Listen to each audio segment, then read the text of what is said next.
He is one of the most infamous serial killers in modern history. Jeffrey Dahmer, necrophiliac and cannibal, murdered 17 men and boys over the course of 13 years. But what was going on in the mind of this monster? Are killers born evil, or do they become evil over time?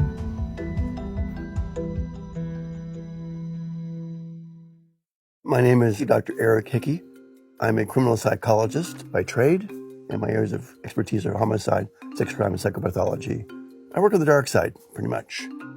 Dr. Hickey has an unusual connection to the Damher case that no other criminal psychologist has. I became involved with the Damher case many years ago. I happened to be in a store. I saw a man who looked unusual. So I just walked over to him and started talking to him. And he said he was from Chicago. I said, "What brings you to California?" And he said, "My mom tried to kill herself. And I came out to help her." I said, "I know who you are. You're Jeffrey Dahmer's brother, aren't you?" So we became friends. I met his mother and interviewed her. And oh my gosh, that just led to so many other things. Because of that moment in the store, it led to a whole nother avenue of investigation. Let's start from the beginning. Jeffrey Lionel Dahmer was born on May 21st, 1960, to Lionel Dahmer and Joyce Annette Rocky Dahmer. As a child, Dahmer was often isolated. Both of his parents struggled with depression and fought constantly throughout their marriage. So Jeffrey had a difficult childhood. There was problems in the home between the husband and wife. There wasn't a close-knit family. He didn't have the attachment that most people have growing up, and he felt alone. Of course, one day he comes home, I think when he was 17, his mother was gone. She took David, the son, younger son, and left. And that really was traumatizing for him. The young Dahmer was painfully shy and withdrawn. He also displayed an interest in dead animals, dissecting carcasses and collecting chicken bones and bleaching them.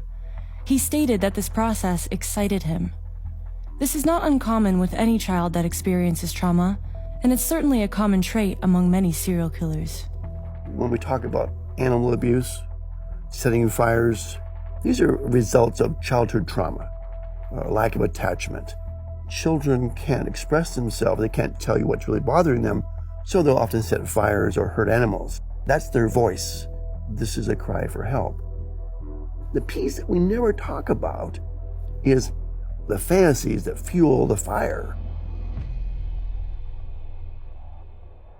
Dahmer's trauma and fascination with dead animals began to interact with his blossoming sexuality.